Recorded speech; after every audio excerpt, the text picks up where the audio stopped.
राधे राधे।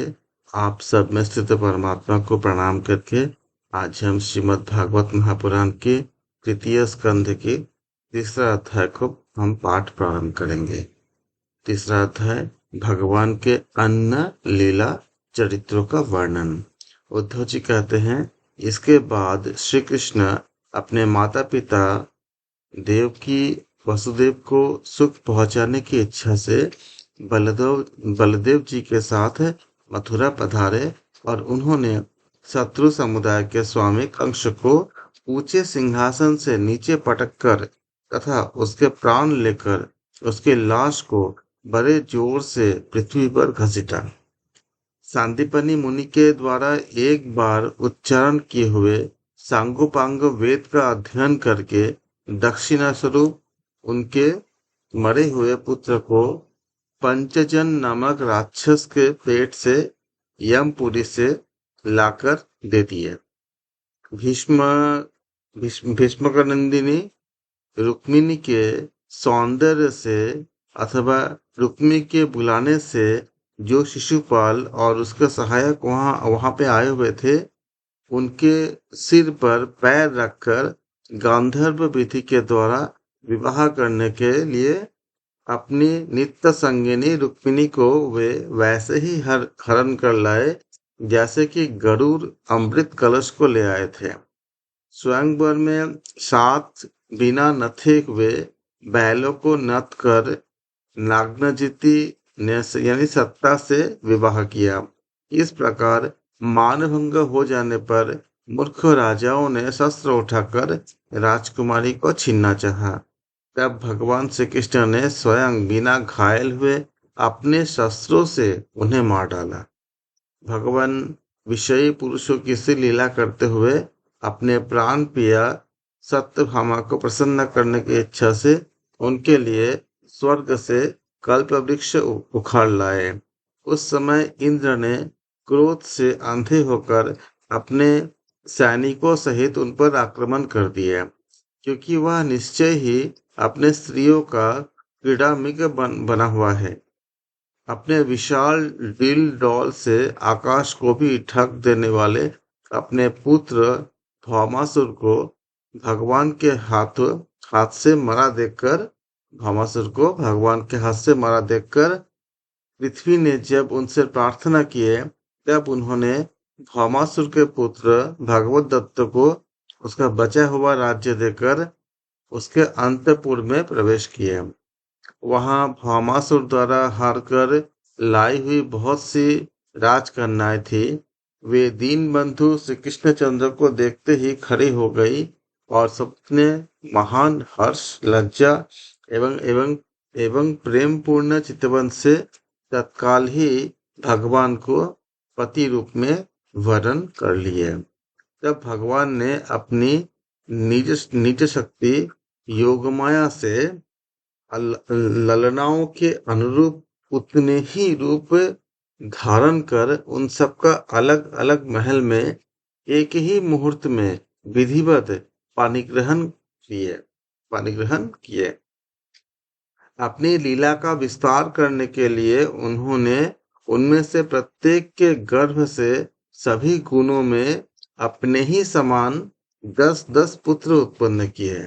जब काल यमन, जरासंध और शाल्वादी ने अपनी सेनाओं से मथुरा और द्वारकापुरी को घेरा था, तब भगवान ने निज जनों को अपनी अलौकिक शक्ति देकर उन्हें स्वयं मार दिया था।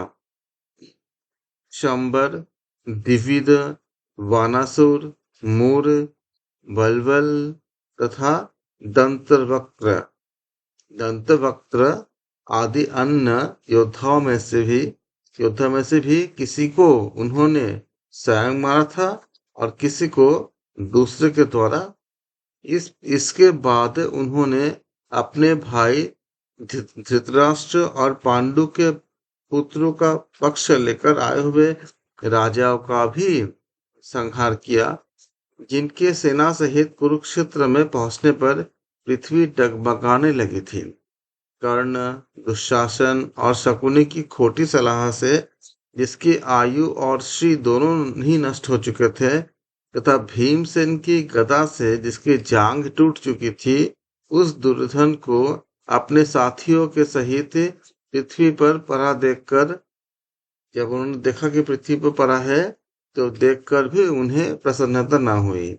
वे सोचने लगे, यदि द्रोण, भीष्म, अर्जुन और भीमसेन के द्वारा इस 18 अक्षौहिणी सेना का विपुल संहार हो भी गया हो, तो इससे पृथ्वी का कितना भार हल्का हुआ। अभी तो मेरे अंशरूप प्रद्युम्न आदि के बल से बढ़े हुए जो यादव है, वो दुस्सह दल ही बना ही हुआ है। जब ये मधुपान से मतवाले हो लाल लाल आंखें करके आपस में लड़ने लगेंगे, तब उससे ही इनका नाश होगा। इसके सिवा और कोई उपाय नहीं है।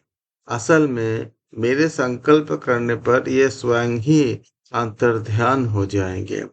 यूं सोचकर भगवान ने युधिष्ठिर को अपने पैतृक राजगद्दी पर बैठाया और अपने सभी सगे संबंधियों को सत्पुरुषों का मार्ग दिखाकर आनंदित किया। उत्तरा के उदर में अभिमन्यु के पूर्ववंश का बीज स्थापित किया था, वह भी अश्वत्थामा के ब्रह्मास्त्र से नष्ट सा हो चुका था, किंतु भगवान ने उनको बचा लिया।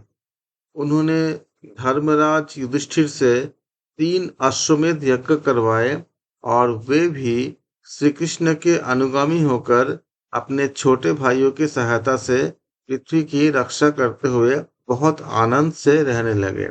विश्वात्मा श्री भगवान ने भी द्वारकापुरी में रहकर लोक और वेद की मर्यादा का पालन करते हुए सब प्रकार के भोग भोगे, किंतु सांख्य योग की स्थापना करने के लिए उनमें कभी आसक्त नहीं हुए। मधुर मुस्कान, स्नेहमयी चितवन, सुधामयी वाणी, निर्मल चरित्र तथा समस्त शोभा और सुंदरता निवास अपने श्री विग्रह से लोक परलोक और विशेषतया यादवों को आनंदित किया, तथा रात्रि में अपने प्रियाओं के साथ क्षणिक अनुराग युक्त होकर समयोचित विहार किया, और इस प्रकार उन्हें भी सुख दिया। इस प्रकार बहुत वर्षों तक विहार करते करते उन्हें गृहस्थ आश्रम संबंधी भोग सामग्रियों से वैराग्य हो गया। ये भोग सामग्रियां ईश्वर के अधीन है, और जीव भी उन्हीं के अधीन है। जब योगेश्वर भगवान श्री कृष्ण को ही उनसे वैराग्य हो गया, तब भक्ति योग के द्वारा उनका अनुगमन करने वाले भक्त को तो उन पर विश्वास ही कैसे करेगा।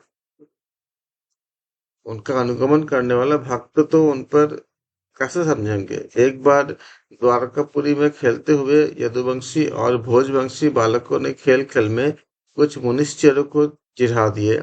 तब यादव कुल का नाश ही भगवान को अभिष्ट है, यह समझकर उन ऋषियों ने बालकों को शाप दे दिया कि इसके कुछ ही महीने बाद भाविवश विष्णु, भोज और अंधक वंशी यादव बड़े हर्ष से रथों पर चढ़कर प्रभास क्षेत्र को गए।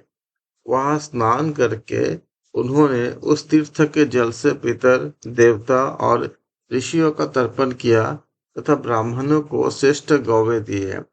उन्होंने सोना, चांदी, शैया, वस्त्र, मृगचर्म, कंबल, पालकी, रथ, हाथी, कन्याएं और ऐसी भूमि जिससे जीविका चल सके, तथा नाना प्रकार के सरस अन्न भी भगवत दर्पण करके ब्राह्मण को दिए। इसके पश्चात गौ और ब्राह्मणों के लिए प्राण धारण करने वाले उन वीरों ने पृथ्वी पर सिर टेककर उनको प्रणाम किए। इस प्रकार तृतीय अध्याय समाप्त होता है। कल हम चतुर्थ अध्याय का पाठ करेंगे, जिसमें उद्धव जी से विदा होकर विदुर जी का मैत्रेय ऋषि के पास जाने के बारे में हम चर्चा करेंगे। आज हम यहाँ समाप्त करते हैं। आप सबके हृदय में स्थित परमात्मा को प्रणाम करके आज हमारा पाठ समाप्त करते हैं। आप सबका बहुत बहुत धन्यवाद। राधे राधे।